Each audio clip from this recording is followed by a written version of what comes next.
언약의 책에 들어있는 많은 법들은 동해동영법의 원리를 기초로 하고 있습니다. 동해동영법은 쉽게 말하면 눈에는 눈, 이에는 이의 원리라고 할 수 있습니다.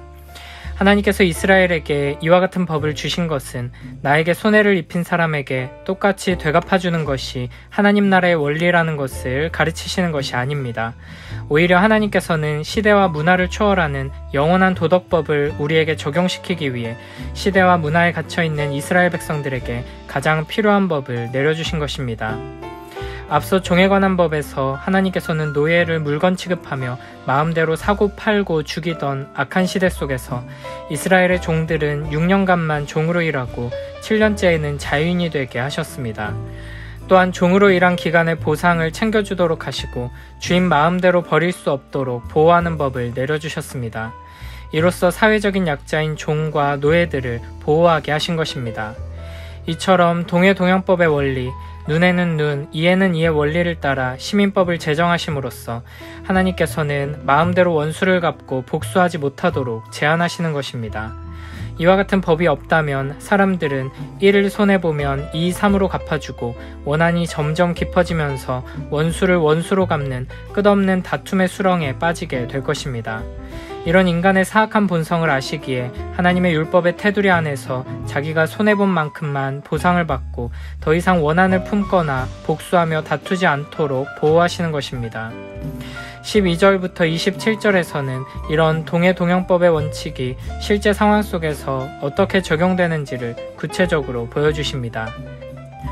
사람을 쳐 죽인 자는 반드시 죽일 것이나 만일 사람이 고의적으로 한 것이 아니라 나 하나님이 사람을 그의 손에 넘긴 것이면 내가 그를 위하여 한 곳을 정하리니 그 사람이 그리로 도망할 것이며 사람이 그의 이웃을 고의로 죽였으면 너는 그를 내 제단에서라도 잡아내려 죽일지니라. 자기 아버지나 어머니를 치는 자는 반드시 죽일지니라. 사람을 납치한 자가 그 사람을 팔았든지 자기 수하에 두었든지 그를 반드시 죽일지니라. 자기의 아버지나 어머니를 저주하는 자는 반드시 죽일지니라. 아멘. 12절에서 사람을 죽인 자는 반드시 죽여야 한다는 원칙을 말씀하십니다. 하지만 13절에서는 만일 고의적인 살인이 아니라면 하나님께서 정하신 장소, 도피성으로 피하게 하십니다. 여기서 고의적인 살인에 해당하지 않는 것은 실수나 사고로 사람을 죽게 한 경우를 말합니다.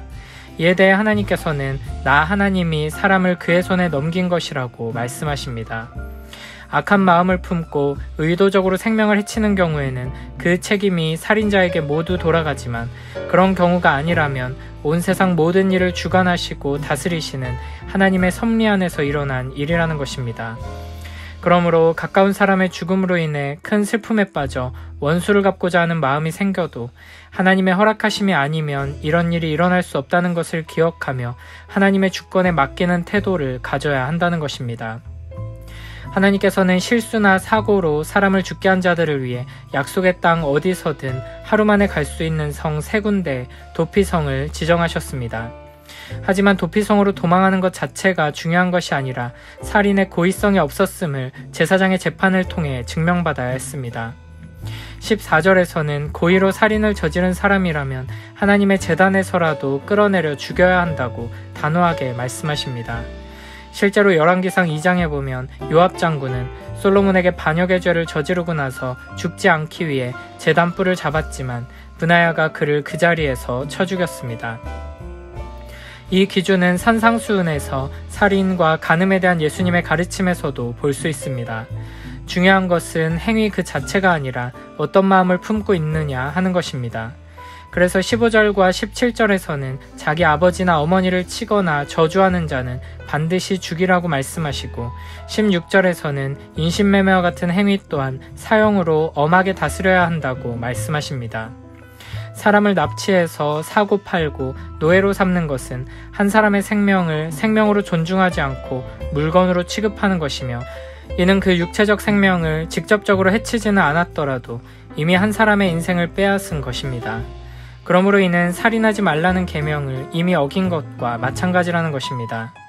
또한 부모를 치거나 저주하는 자는 내 부모를 공경하라는 계명을 정면으로 어긴 것이며 부모를 공격하는 것은 곧 참된 권위의 근원이신 여호와 하나님을 저주하며 공격한 것과 마찬가지로 여기시며 엄하게 다스리십니다.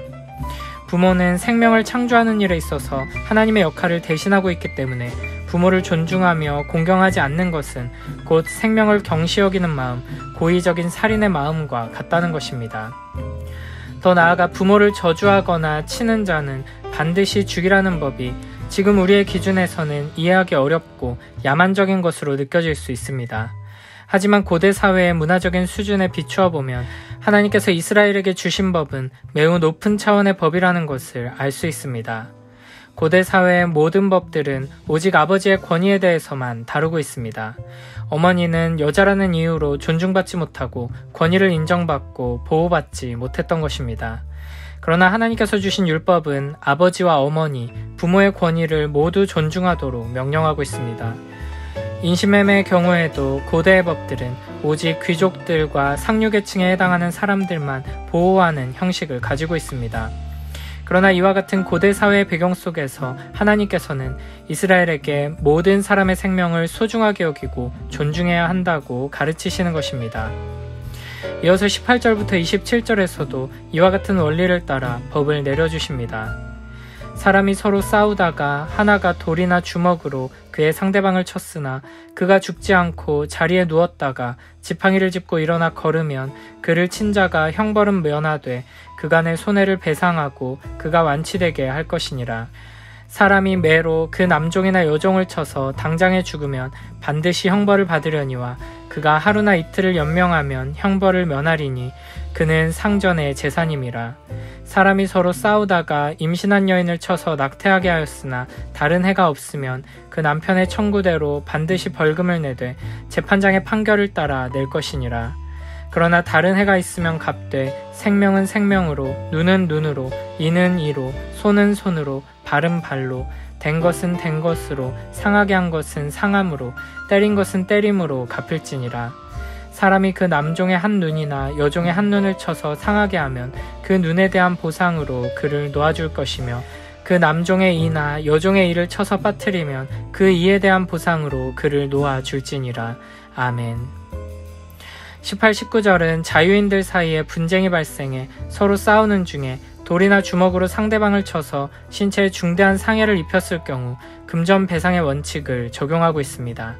상대방이 부상을 입게 된다면 그에 대한 치료와 손해에 대해 배상해야 한다는 것입니다. 20절, 21절에서 종에 대해서도 같은 원리가 적용됩니다.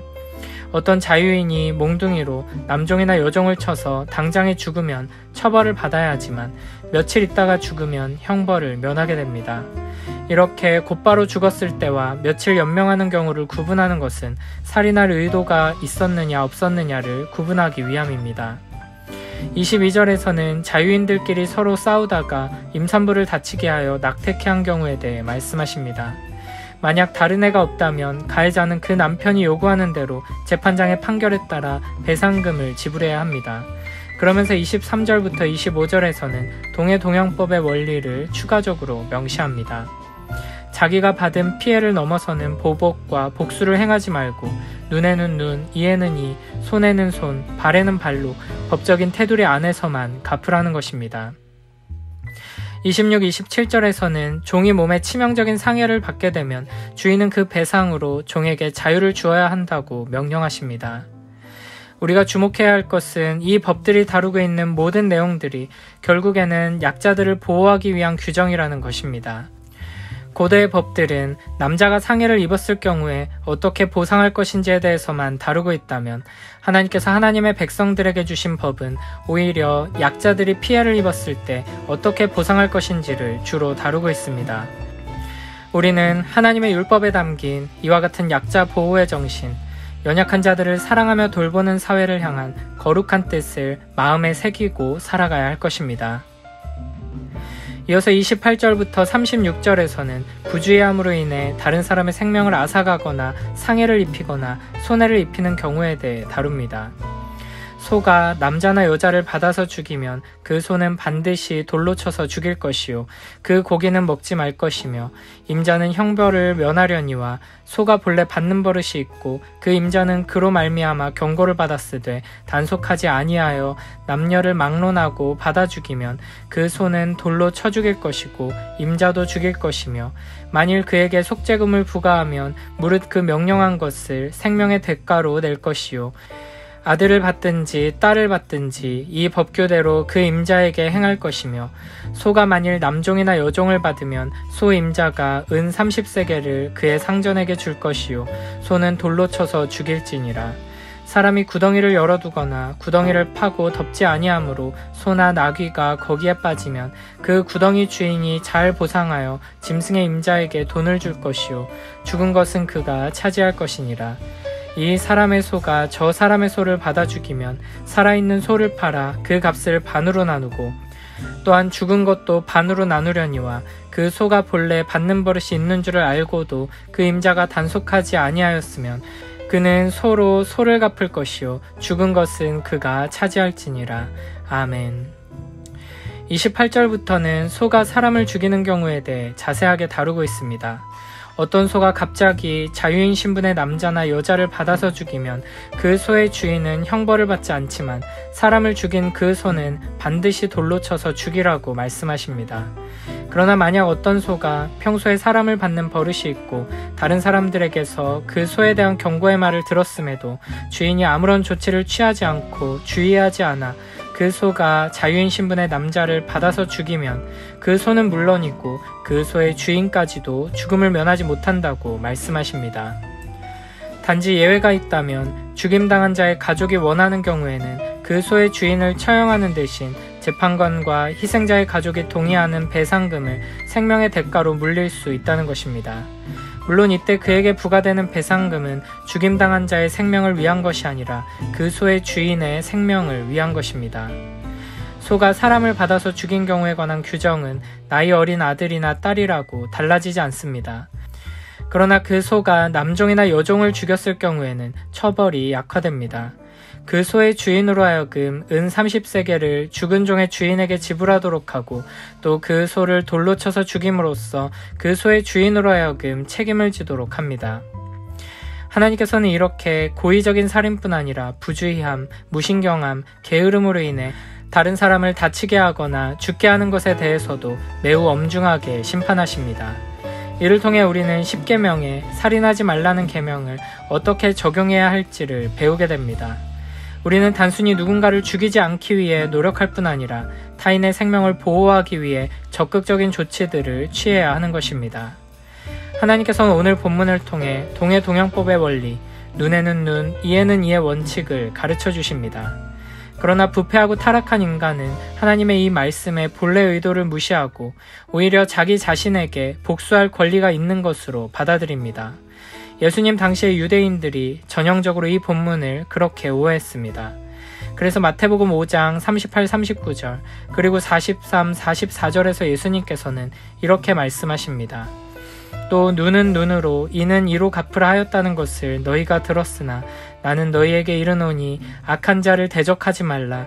누구든지 내 오른편 뺨을 치거든 왼편도 돌려대며 또 내 이웃을 사랑하고 내 원수를 미워하라 하였다는 것을 너희가 들었으나 나는 너희에게 이르노니 너희 원수를 사랑하며 너희를 박해하는 자를 위하여 기도하라. 아멘. 악한 우리들은 내가 남에게 입은 손해에 대해 정당한 배상을 하면서도 그것을 손해로 느끼고 남이 남에게 손해를 입혔을 때에는 최대한으로 배상을 받아내지 않으면 억울해합니다. 그러나 하나님께서는 율법을 통해 그리고 예수님의 가르침을 통해 다른 사람이 나에게 잘못했을 때 세상의 방법으로 원수 갚으려 하지 말고 주님께서 우리에게 행하신 대로 행하라고 말씀하십니다. 또한 내가 다른 사람에게 잘못했을 때에는 정의의 원칙을 따라서 바로잡고 합당하게 배상하라고 말씀하십니다. 하나님의 말씀을 무기로 내 욕심을 채우고 원수를 갚고 복수하는 데 사용하지 말고 하나님의 말씀의 본래 의도와 그 의미를 바르게 깨닫고 이웃을 사랑하고 정의를 행하며 사랑을 실천하는 복된 우리 모두가 되길 축복합니다.